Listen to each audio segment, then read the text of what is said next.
Kenapa hari ini satu menteri bekerja normal langsung disebut heroik? Kenapa kerja yang seharusnya jadi kewajiban malah diperlakukan seperti prestasi luar biasa? Purbaya tidak sedang melakukan keajaiban. Yang terjadi adalah standar kepemimpinan kita sudah terlalu lama runtuh. Video ini mengungkap beberapa alasan kenapa Purbaya sangat fenomenal di mata masyarakat. Fenomena Purbaya sejatinya perlu dibaca dengan kacamata yang lebih jujur dan rasional. Apa yang hari ini disebut sebagai kerja nyata Purbaya sesungguhnya bukanlah prestasi luar biasa, melainkan standar normal seorang menteri di negara maju. Di negara seperti Singapura, Jepang, atau Korea Selatan, menteri memang dituntut hadir langsung, bekerja cepat, mengambil keputusan berbasis data, dan memastikan kebijakan dapat dirasakan rakyat. Masalahnya, di Indonesia standar tersebut sudah lama runtuh. Menteri sering tampil sebagai komunikator politik, bukan sebagai manajer negara. Banyak yang sibuk membangun citra, rajin berbicara di media, namun minim hasil konkret. Dalam konteks inilah Purbaya tampak menonjol. Bukan karena ia bekerja di luar nalar, tetapi karena ia bekerja sebagaimana mestinya. Ketika publik menganggap kerja Purbaya sebagai sesuatu yang istimewa, sesungguhnya itu adalah kritik halus terhadap kabinet secara keseluruhan. Itu menunjukkan betapa rendahnya ekspektasi rakyat terhadap pejabat negara. Di negara dengan kepemimpinan sehat, menteri yang bekerja serius tidak dielu-elukan. Justru menteri yang gagal akan segera disingkirkan. Karena itu, yang perlu kita soroti bukanlah Purbaya sebagai figur heroik, melainkan betapa abnormalnya budaya kerja politik kita. Purbaya seharusnya tidak dipuja, tetapi dijadikan tolok ukur. Jika satu menteri bisa bekerja dengan standar global, maka tidak ada alasan menteri lain tidak mampu. Jika tidak mampu, persoalannya bukan pada Purbaya, melainkan pada kualitas kepemimpinan yang selama ini dibiarkan rendah.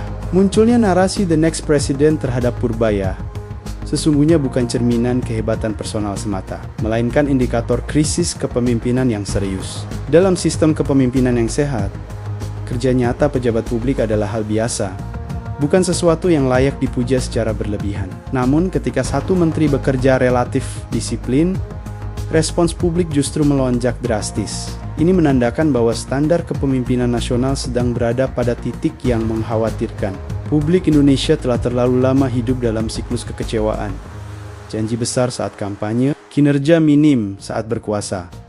Akibatnya, ekspektasi terhadap pemimpin turun sangat rendah. Cukup hadir, cukup bekerja, cukup terlihat peduli, itu sudah dianggap luar biasa. Disinilah bahaya terbesar muncul.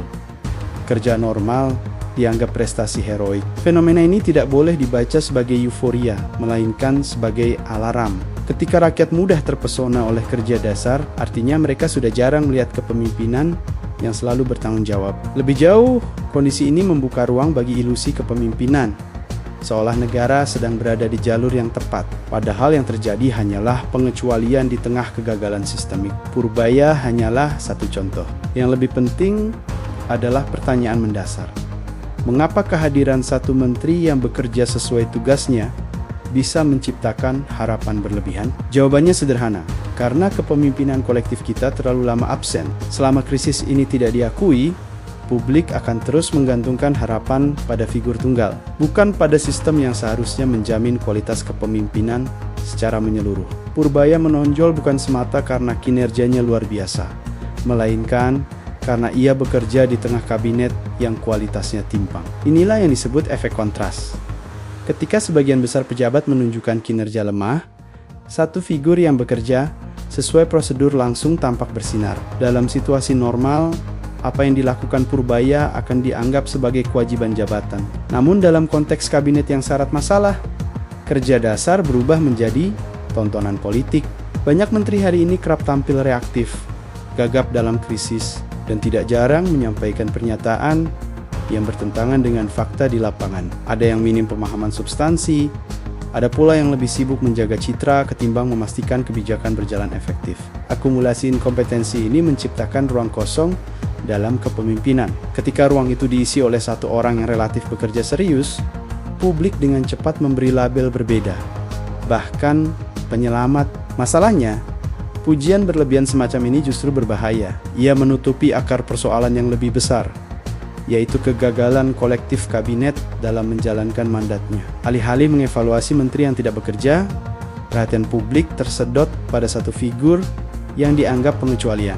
Padahal, negara tidak boleh bergantung pada pengecualian, melainkan pada standar yang konsisten. Purbaya bukan persoalan utamanya. Yang perlu dikritik adalah lingkungan kepemimpinan yang membuat kerja wajar tampak heroik, selama kabinet diisi oleh figur-figur yang tidak dipaksa bekerja secara profesional. Efek kontras ini akan terus terjadi, dan publik akan terus terjebak pada ilusi bahwa satu orang cukup untuk menutup kegagalan banyak orang. Poin paling krusial dari fenomena Purbaya adalah risiko lahirnya kultus individu. Ketika satu menteri yang bekerja sesuai tugasnya langsung diposisikan sebagai harapan tunggal, publik tanpa sadar sedang mengalihkan perhatian dari persoalan utama.